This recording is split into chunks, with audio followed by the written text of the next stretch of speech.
Durante transmissão do programa Agenda 2030, o embaixador Ernesto Araújo, ex-ministro de Relações Exteriores, comentou a repercussão internacional da eleição de Maduro, apontando que os governos da Rússia, China, Irã e Cuba reconheceram prontamente os resultados anunciados pela ditadura.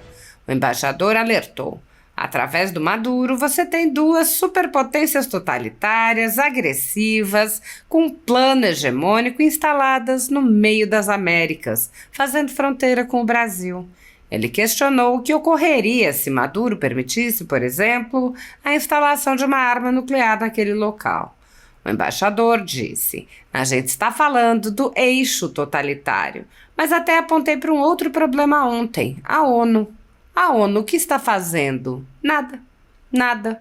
Teria responsabilidade, inclusive defendendo a Declaração Universal dos Direitos Humanos, de fazer alguma coisa.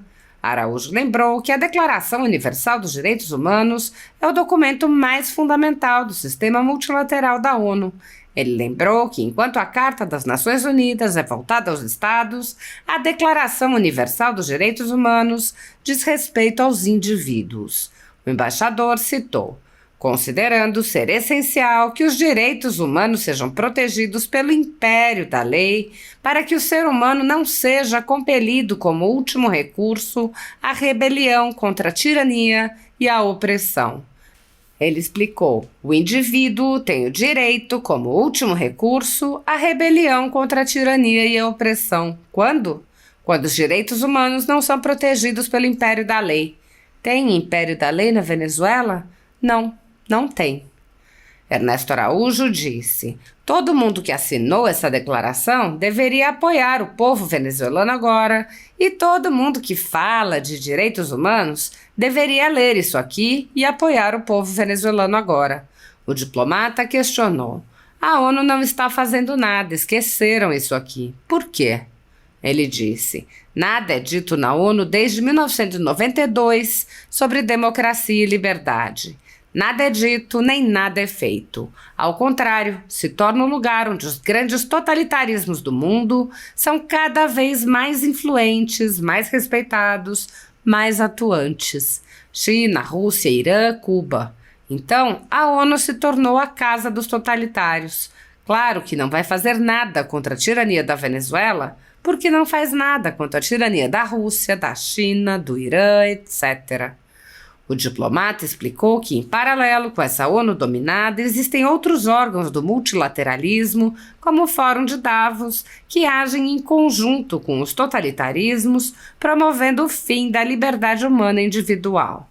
Ele disse: então, esse eixo totalitário inclui Davos, inclui o Fórum Econômico Mundial, que tem uma influência gigantesca no Ocidente. Os totalitários são os totalitários, a Rússia dominada pela máfia, pelo Putin, a máfia do Putin, e a China dominada pelo Partido Comunista Chinês, o Irã dominado pelos ayatolás sanguinários, e assim por diante.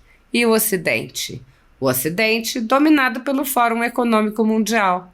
A mentalidade dos governantes mundiais é baseada no Fórum Econômico Mundial e nesse tipo de mentalidade, onde não entra liberdade e democracia.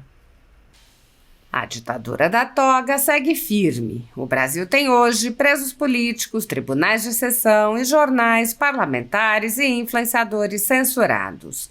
Em um inquérito administrativo no Tribunal Superior Eleitoral, o ministro Luiz Felipe Salomão, ex-corregedor do TSE, mandou confiscar a renda de sites e canais conservadores, como a Folha Política, com o aplauso e o respaldo dos ministros Luiz Roberto Barroso, Alexandre de Moraes e Edson Fachin.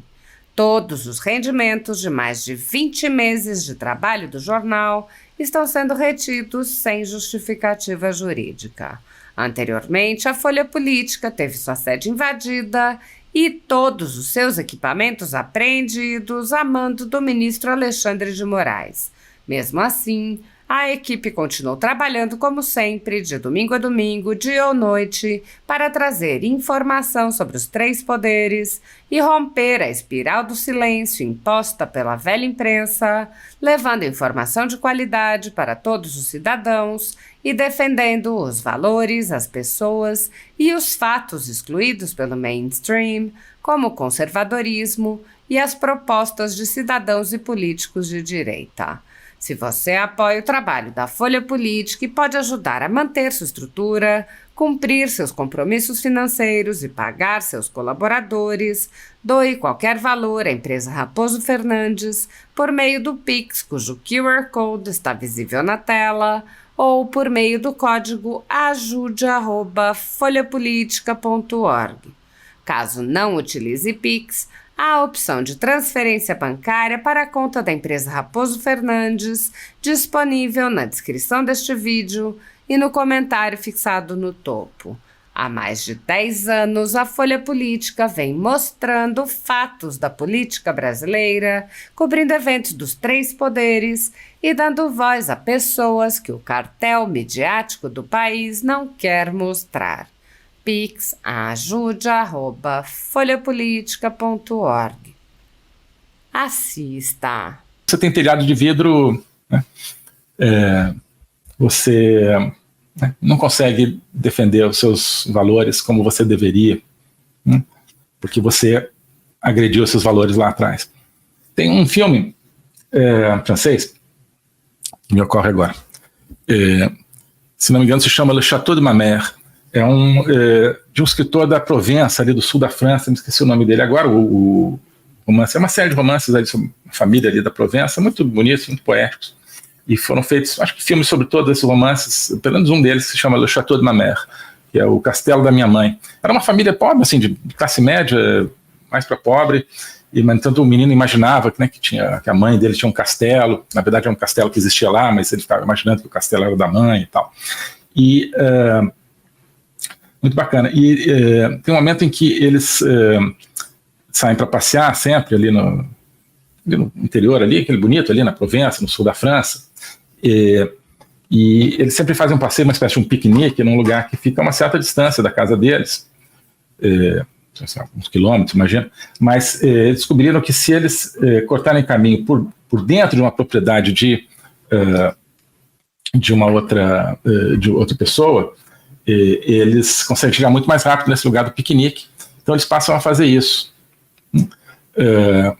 E porque essa passagem por dentro da propriedade dos outros tem uma porta que deveria estar trancada, mas que eles descobriram que está aberta, então eles vão lá e passam por lá, não fazem mal nenhum ali, não, problema nenhum, assim, não criam nenhum problema naquela outra propriedade, simplesmente estão entrando sem ter o direito, né, legalmente, de fazê-lo na propriedade dos outros, simplesmente para atravessar o caminho, né, mas não é legal o que eles estão fazendo.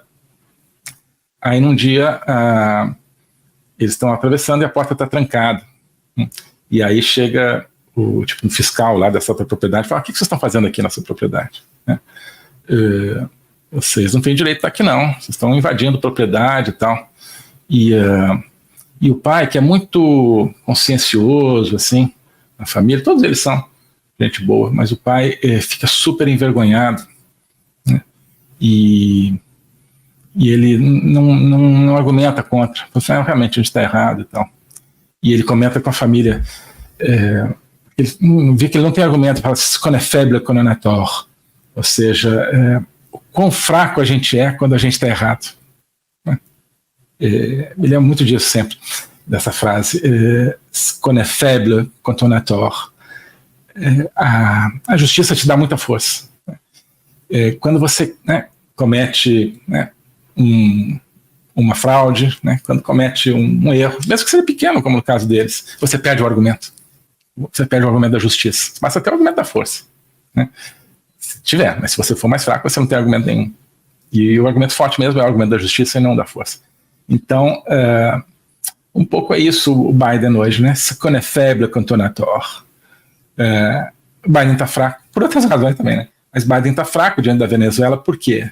Parce qu'il a eu tort em 2020, né? Porque ele estava errado em 2020, eu acho. Né? Bom,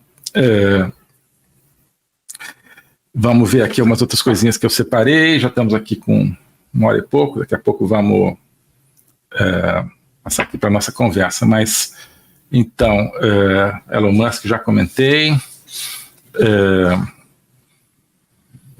Bom, sim, tem o tema Rússia, China, né? Reconheceram, né, o Maduro prontamente. Isso é o que conta para o Maduro, né? Os grandes irmãos, esses são os grandes irmãos. E ninguém, por exemplo, o Biden não acha estranho. E o Brasil está onde agora? O Brasil está no BRICS, né? E o que é o BRICS? O BRICS é a Rússia e a China. O BRICS é dominado pela Rússia e a China. E o que a Rússia e a China estão fazendo em relação ao Maduro? Assim, reconheceram, assim, antes do Maduro quase se proclamar vencedor, eles já reconheceram o Maduro, né? Já estavam com a nota pronta. Quando o Maduro falou, eles pá, né? Então, aí o Biden vai se coordenar com o Brasil, né? Brasil, porra, né? Você está aí junto com os dois pilares dessa ditadura Maduro. Que credibilidade você tem para estar aqui dialogando com quem teoricamente quer a democracia na Venezuela, né? Então, né, quer ser cego? O governo Biden é um governo de cegos dirigindo outros cegos, né, pelo menos em termos geopolíticos, né? Então, estão trabalhando, claro, contra o interesse americano, problemas americanos, mas é contra o interesse da liberdade também, né? O mundo livre todo tem interesse que os Estados Unidos trabalhem a favor da liberdade com o poder que tem, certo? E não estão fazendo isso, né? Porque é um governo de cegos e outros que, né, se deixaram cegar por sabe-se lá que tipo de interesse. Bom, então, sim, Rússia, China, Irã, né, Cuba, mas esse trio Rússia, China e Irã, sobretudo Rússia e China, Irã também agora do BRICS, né?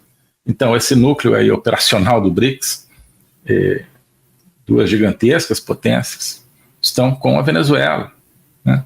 Então, a gente não está diante também, claro, só de um tema assim, Venezuela, então importa, vamos tentar ajudar os venezuelanos a voltar à democracia. Não, você tem, através do Maduro, você tem duas superpotências totalitárias, agressivas, um plano hegemônico, instaladas no meio das Américas, né? Fazendo fronteira com o Brasil. Daqui a pouco vão botar arma nuclear ali, né? Se botar arma nuclear ali para ameaçar os Estados Unidos, estão ameaçando os Estados Unidos, é só virar um míssil para o lado do Brasil, se um dia o Brasil fizer uma coisa que o Maduro não goste, né? Imagina quando a Venezuela tiver armas nucleares fornecidas pela Rússia, pela China, pela Coreia do Norte, vai ter daqui a pouco, né? Está lá o míssil, né? Acho que o míssil deve ser fácil de virar de um lado para o outro. Vamos apontar o míssil para Miami, né? Para intimidar os Estados Unidos, que já é um absurdo, né? Aí, digamos que o Brasil tem um outro governo que fala assim, vem cá, isso aí, o Maduro está matando, prendendo sua própria população. Os caras vão, pega a alavanca aí, dá uma virada nesse míssil aí e aponta esse míssil para Brasília, né? Certo? Então, é isso que vai acontecer, tá certo? E que pode acontecer. Agora, sem me deter muito nesse tema de Rússia e China, mas queria falar do seguinte também, a gente está falando do eixo totalitário.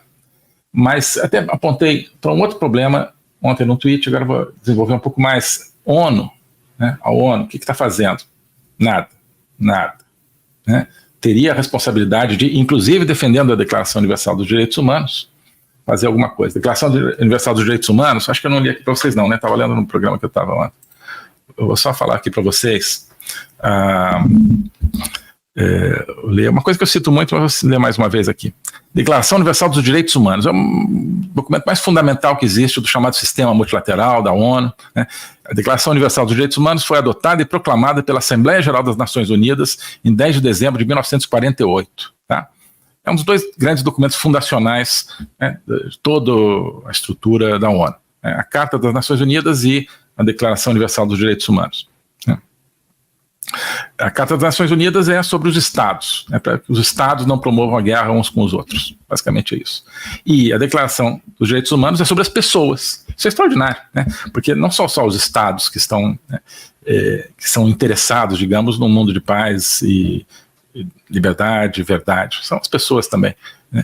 Então, a declaração é feita para as pessoas, né? Então, a ONU não deveria ser só para os Estados, né? Deveria ser para as pessoas também. E isso está refletido aqui no preâmbulo da Declaração Universal dos Direitos Humanos, que diz, entre outras coisas, isso aqui. Começa dizendo assim, considerando que o reconhecimento da dignidade inerente a todos os membros da família humana e de seus direitos iguais e inalienáveis é o fundamento da liberdade, da justiça e da paz no mundo, né? Então, né, a dignidade, né, de cada pessoa, né, direitos iguais, é fundamento da liberdade, da justiça e da paz, né? Não está falando aqui do desenvolvimento sustentável, não está falando, né, não está falando de clima, está falando de liberdade, justiça e paz. A partir do quê? Da dignidade humana. E aí vai dizendo, considerando isso, considerando aquilo, e dizendo isso aqui. Vamos lá. Considerando ser essencial que os direitos humanos sejam protegidos pelo império da lei, para que o ser humano não seja compelido, como último recurso, à rebelião contra a tirania e a opressão. Então, isso aqui está dentro, né, da Declaração Universal. Como é que você lê isso aqui? Você pode ler ao contrário, está dizendo, os povos, né, o ser humano, melhor dizendo, o ser humano, o indivíduo, né, ele tem o direito, como último recurso, à rebelião contra a tirania e a opressão. Quando? Quando os direitos humanos não são protegidos pelo império da lei. Tem império da lei na Venezuela? Não, não tem. Né? Império da lei é o quê? A lei é igual para todos, né? A lei está acima de todos, inclusive dos governantes, você tem Estado de Direito, você não tem o judiciário na mão do presidente, ou o presidente na mão do judiciário, ou o que quer que seja, você não tem pessoas sendo presas arbitrariamente, etc. Tudo isso, né? Pessoas sendo mortas pelos coletivos na rua. Então, na Venezuela não tem império da lei. Então, de acordo com a Declaração Universal dos Direitos Humanos, né, o ser humano tem o direito, como último recurso, à rebelião contra a tirania e a opressão. Os venezuelanos estão exercendo esse direito agora, estão se rebelando contra a tirania e a opressão. Todo mundo que assinou essa declaração deveria apoiar o povo venezuelano agora. Né? E todo mundo que fala de direitos humanos deveria ler isso aqui e apoiar o povo venezuelano agora.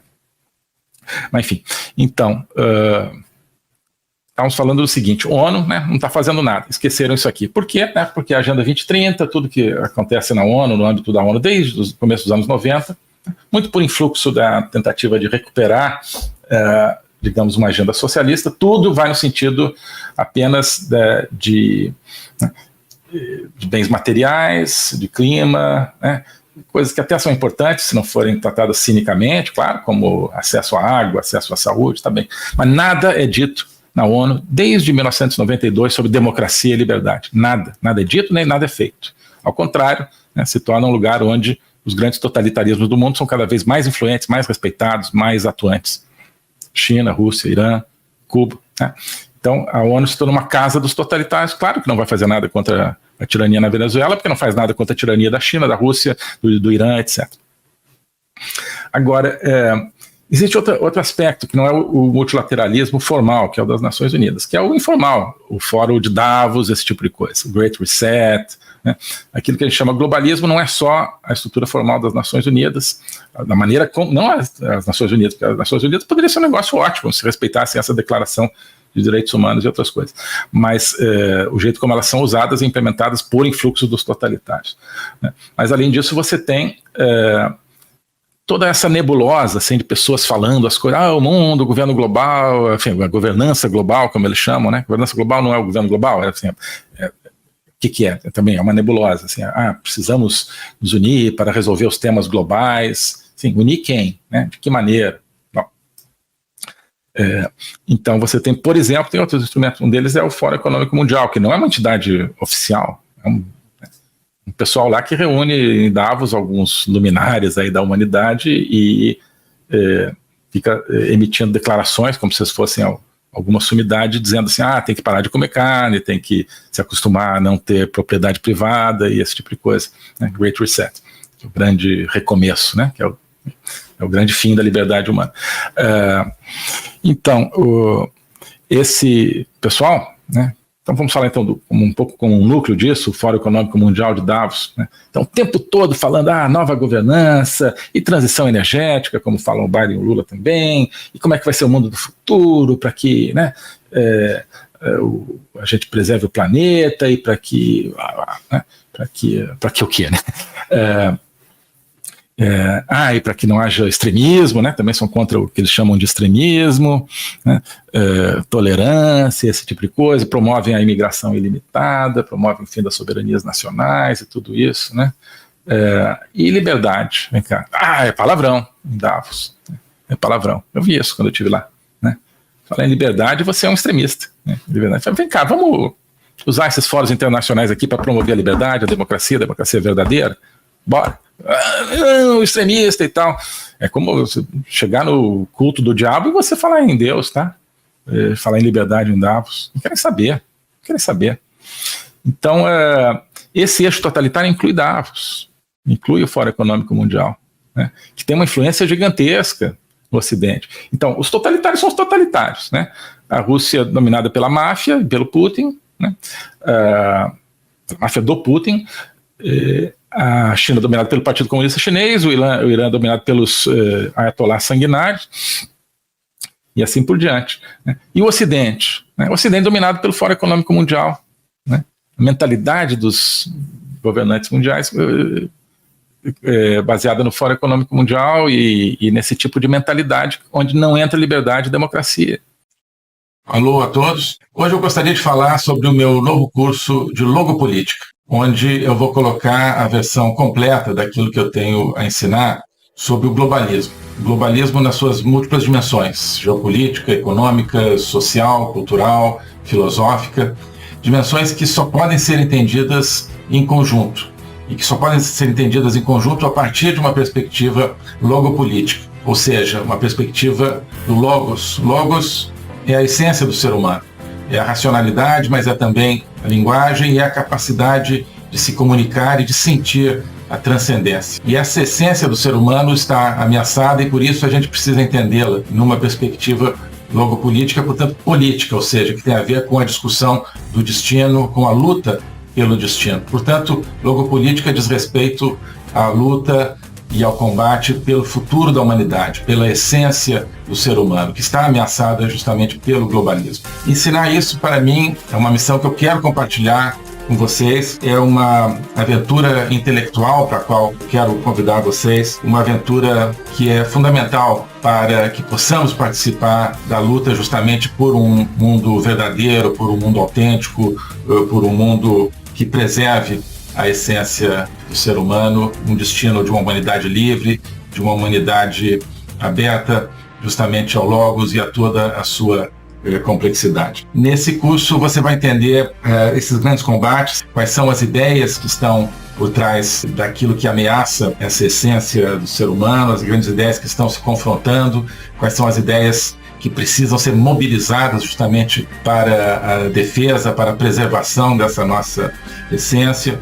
Portanto, é preciso entender as discussões filosóficas que não são puramente abstratas, que têm a ver, que têm efeitos diretos na nossa vida diária. Então, quando nós vemos os fenômenos da inflação, da guerra, da carestia, de várias carências no mundo de hoje, nós estamos diante, no fundo, de processos que têm a ver com as ideias. São as ideias por trás desses processos que determinam a sua problemática. Então, essa concepção de um ser humano sem essência, sem transcendência, que nós vemos hoje na nossa sociedade, essa concepção é que tem consequências dramáticas, inclusive na nossa vida material. Atrás dessa concepção existe um projeto de controle total, um projeto totalitário, de domínio. É por causa disso que nós assistimos hoje a fenômenos que nos parecem caóticos, que nos parecem desconectados, mas que vão acabando com a nossa liberdade, vão desestruturando a nossa sociedade, fazendo com que nós vivamos, mesmo dentro de países teoricamente democráticos, cada vez mais dentro de uma sociedade de controle. Então, nós hoje temos, você certamente tem dificuldade de entender o que está acontecendo no mundo. Isso é decorrente justamente de visões parciais, que eu vou procurar cobrir e conectar. Então, não adianta entender apenas economia, apenas conflitos militares, ou apenas algumas questões sociais. É preciso entender as ideias que querem dominar o mundo e as ideias que precisam ser resgatadas para que nós preservemos a liberdade do mundo. Então é isso que eu quero oferecer a você nesse curso de Logopolítica. Nós vamos estudar o conceito, a evolução, a manifestação do globalismo na história recente, sobretudo, mas ao longo de toda a história humana, as ideias atuais que conformam o globalismo, elas são muito antigas, assim como as ideias de defesa e preservação da essência do ser humano também são antigas. Então nós vamos lá atrás, nos gregos, nos pré-socráticos, Platão, Aristóteles e vários outros autores ao longo da história, procurar entender tanto as ideias da defesa do logos, da defesa da essência do ser humano, quanto as ideias que hoje ameaçam tão fortemente e tão incisivamente a nossa liberdade. Oi, pessoal. Venezuela. A Venezuela é hoje a frente de batalha pelo futuro do mundo. De um lado estão os totalitários, está a Rússia, a China, o Irã, estão terroristas, está o crime organizado, está o narcossocialismo, está o Foro de São Paulo, está a mentira, está a manipulação, está toda essa programação totalitária do mundo. Do outro lado está a decência, a verdade, a liberdade, o povo, as pessoas tentando preservar a sua vida com as próprias mãos. Isso é o que está em jogo na Venezuela. Para entender isso, a gente precisa entender toda a estrutura de poder do mundo hoje, realmente como é jogado esse jogo. Não é o jogo clássico apenas da geopolítica, é um jogo que está na estrutura de pensamento, está na propaganda constante a qual a gente é submetido, está uma grande guerra híbrida que é disputada hoje, e onde o totalitarismo ataca sem cessar a liberdade e a democracia. O que eu proponho é estudar, entender, para poder agir diante dessa estrutura de poder na Academia Folha Política. Na Academia Folha Política eu tenho um programa sobre geopolítica, que é a Agenda 2030, e tenho um curso de logopolítica, que é o estudo através da filosofia, da história, para a gente entender os fundamentos daquilo que está em disputa hoje. Então, Agenda 2030, curso de logopolítica, existem outros cursos lá, existe um curso sobre juristocracia e várias outras iniciativas. E hoje, especialmente, eu quero oferecer para você uma promoção para a gente poder estar junto na Academia Folha Política com mais facilidade. Você, então, tem a possibilidade de adquirir uma anuidade inteira da Academia Folha Política, pagando apenas R$ 35,00 por mês. Você parcela em 12 vezes, R$ 35,00. Né? Se você quiser adquirir a anuidade à vista, você paga apenas R$ 349,00, ou seja, você ganha 2 meses de graça na Academia Folha Política. Lá dentro a gente não tem simplesmente um esforço teórico, a gente tem um esforço de entender dentro de cada um de nós, do nosso próprio pensamento, né, da nossa própria vida, o que a gente pode fazer para enfrentar isso que está não apenas na Venezuela, está em volta de todos nós, no mundo inteiro, que é um grande projeto totalitário. Precisamos resistir a isso e eu quero oferecer esse instrumento de compreensão e de ação que é a Academia Folha Política, com essa promoção especial, promoção Liberdade para a Venezuela, vamos chamá-la assim, em homenagem a esse povo venezuelano que está lutando, no fundo, por todos nós que queremos a liberdade no mundo.